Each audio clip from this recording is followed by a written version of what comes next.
Saint Louis et Zélie Martin, 1823-1877.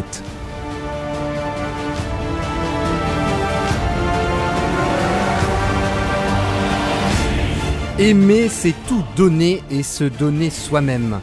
Telle est la belle formule de Sainte Thérèse de Lisieux qui a vu cet amour-don en acte dans sa famille, auprès de ses saints parents Louis et Zélie Martin, canonisés en octobre 2015, qui pourtant ont traversé, comme tout le monde, de grandes joies et de grandes peines. Sur leurs 9 enfants, 5 filles survivront, qui deviendront d'ailleurs toutes religieuses.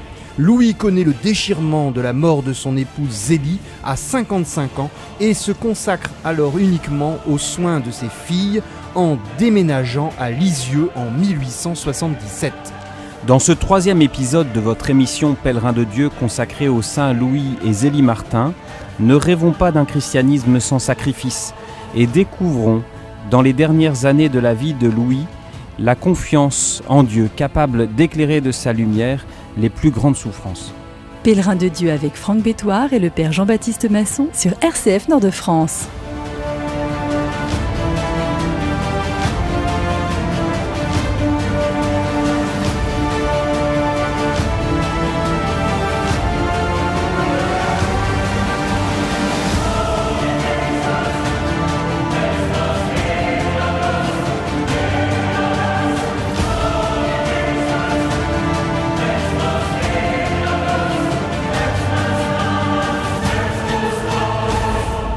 La vie de Zélie Martin s'est achevée à la fin du mois d'août 1877, en sa 46e année.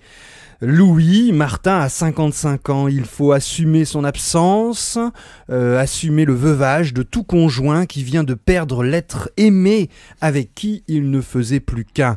Louis doit s'occuper du règlement de la cessation du commerce, ce fameux point d'Alençon qui leur a permis d'être dans une aisance financière toute leur vie, et s'occupe du déménagement. Ils ont passé toute leur vie à Alençon, et dès juillet 1877, Isidore et Céline Guérin, Isidore c'est le petit frère de Zélie, ont suggéré aux Martin afin de favoriser l'éducation des enfants. Alors Louis, le papa, Louis Martin, hésite car le changement est grand. 27 années d'installation à Alençon, tous ses amis, sa pêche, ses responsabilités associatives.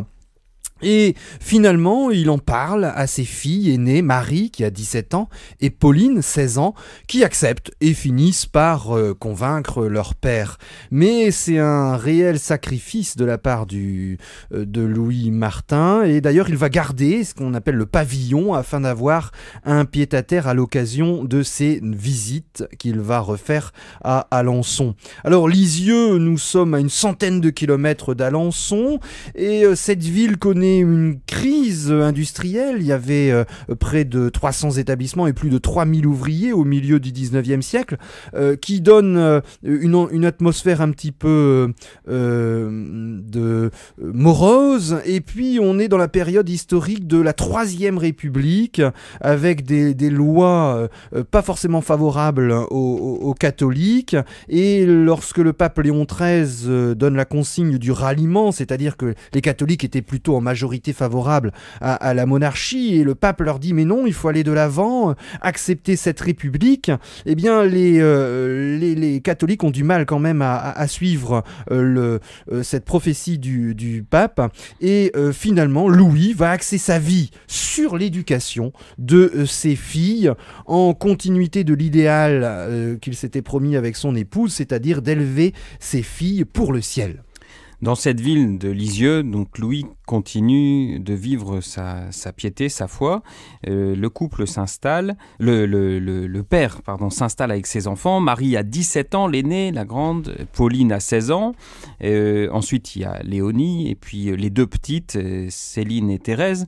Alors, il y a comme une reformation des liens familiaux après le décès de Zélie. Et donc, Marie devient comme en quelque sorte la mère de substitution pour Céline, et Pauline est adoptée par Thérèse comme sa nouvelle maman, avec Léonie qui occupe toujours sa place un petit peu particulière au milieu de la famille. Et donc, le père Louis Martin va s'impliquer surtout dans la vie paroissiale. Donc, il ne s'implique pas tellement à Lisieux, ni dans la vie politique, ni dans la vie associative, mais c'est surtout dans la vie paroissiale et la vie de foi. Alors, il reprend ses engagements au Cercle catholique, à la conférence Saint-Vincent de Paul, et puis il encourage aussi la fondation de l'adoration perpétuelle, donc l'adoration du Saint-Sacrement, à laquelle il avait participé à Alençon et qui n'existait pas encore à Lisieux. Et donc on le voit mener une vie peut-être davantage contemplative.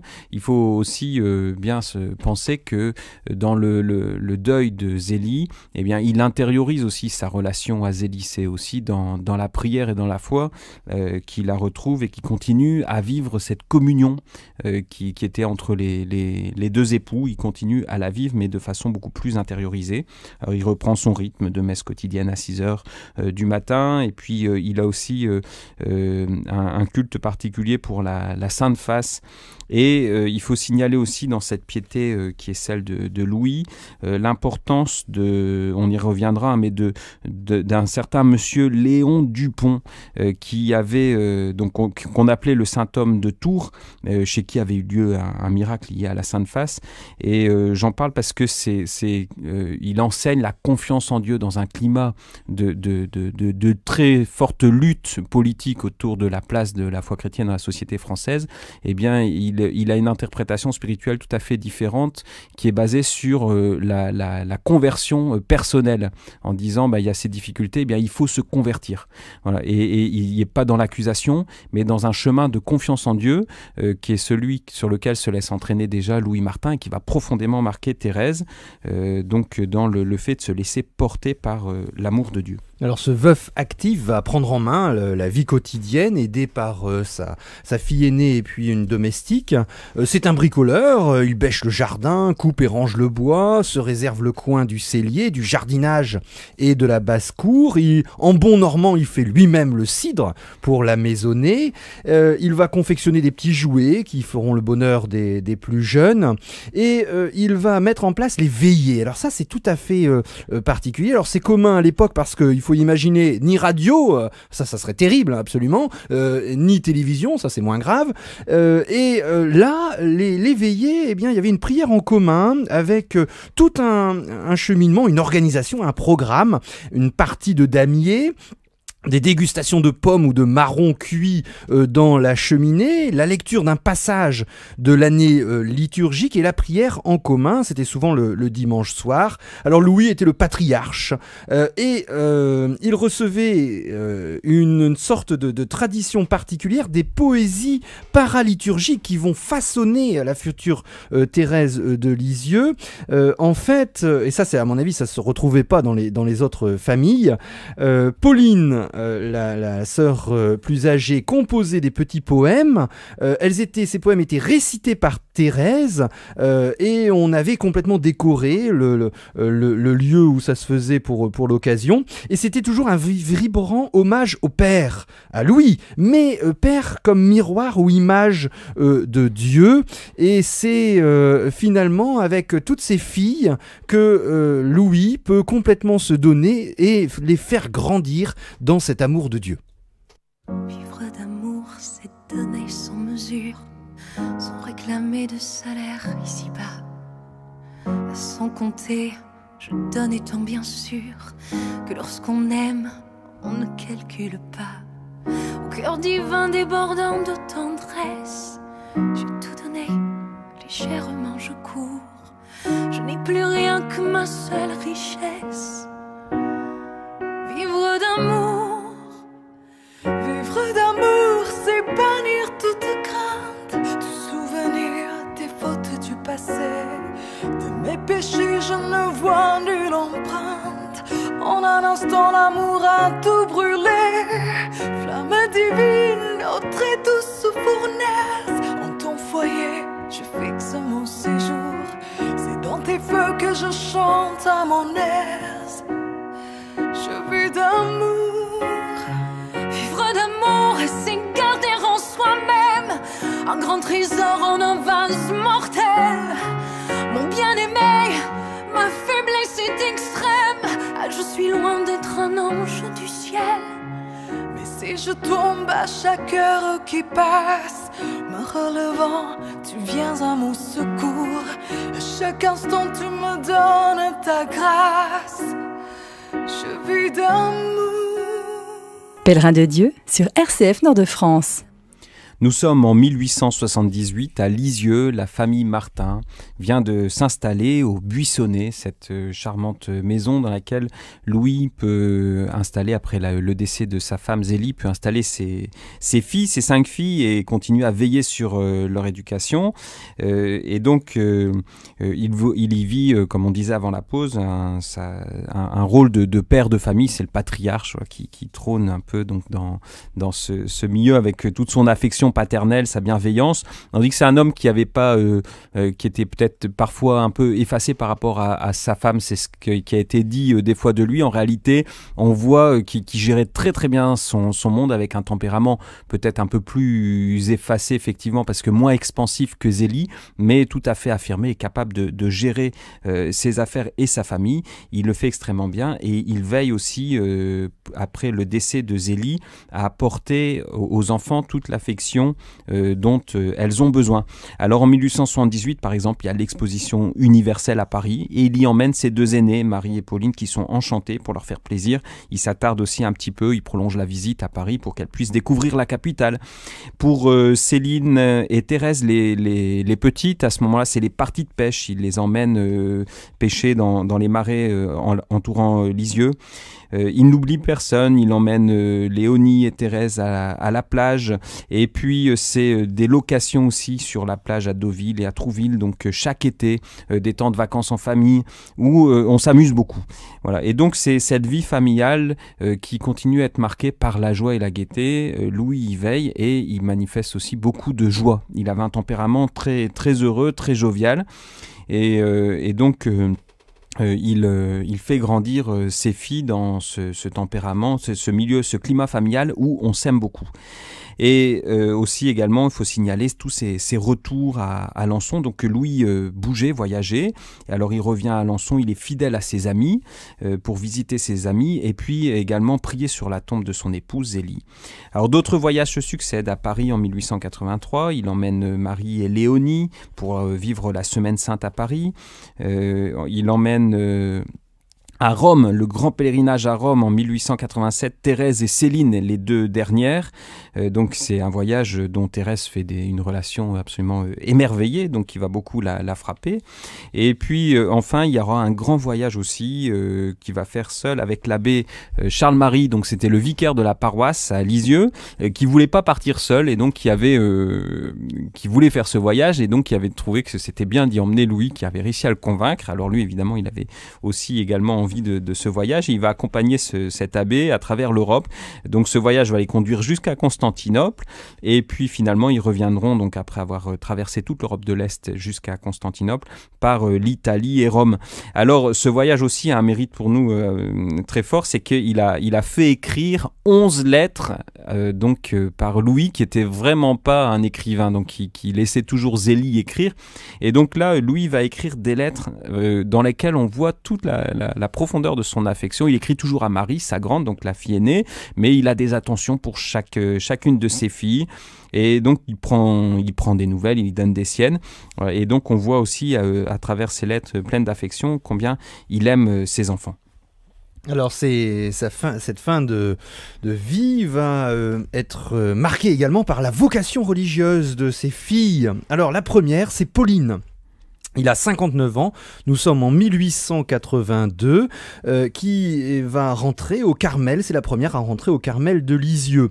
Et puis 4 ans plus tard, là, entre 1886 et 1888, il a entre 63 et 65 ans, en 2 années, Louis va recevoir la confidence de la vocation religieuse de ses 4 dernières filles, c'est-à-dire sur les 5, toutes vont rentrer dans la vie religieuse. Alors c'est Marie qui a annonce, et puis à chaque fois la surprise est totale.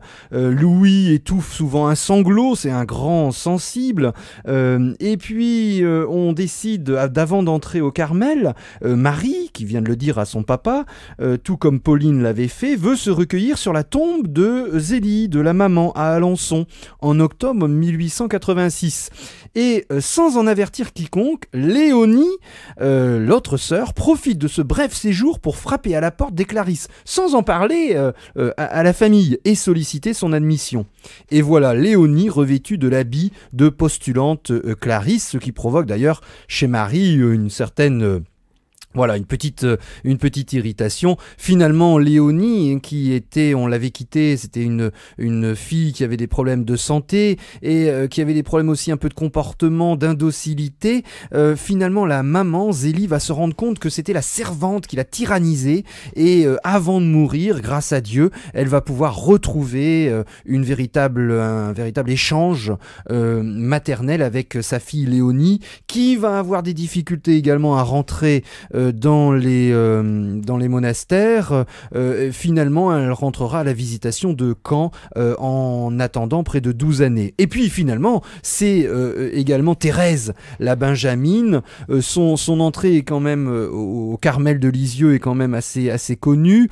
Elle a été fortement marquée, Sainte Thérèse de Lisieux, par l'entrée au Carmel de sa deuxième maman. Elle a perdu Zélie, sa maman, et puis Pauline est entrée au Carmel alors que c'était sa deuxième maman. Elle fait une sorte de grand moment de détresse qui se résorbe le dimanche de la Pentecôte, le 13 mai 1883, sous l'effet du ravissant sourire de la Vierge Marie. Et puis c'est la nuit de Noël, 1886, c'est assez connu. Au retour de la messe de minuit, le papa Louis, fatigué, s'écrie à la vue des souliers de Thérèse dans la cheminée: « Enfin, heureusement que c'est la dernière année ». Et ces paroles de son roi chéri, c'est comme ça qu'elle l'appelait, percent le cœur de Thérèse et mettent fin à un comportement un peu infantile pour l'adolescente qui est devenue Thérèse, bientôt âgée de 14 ans.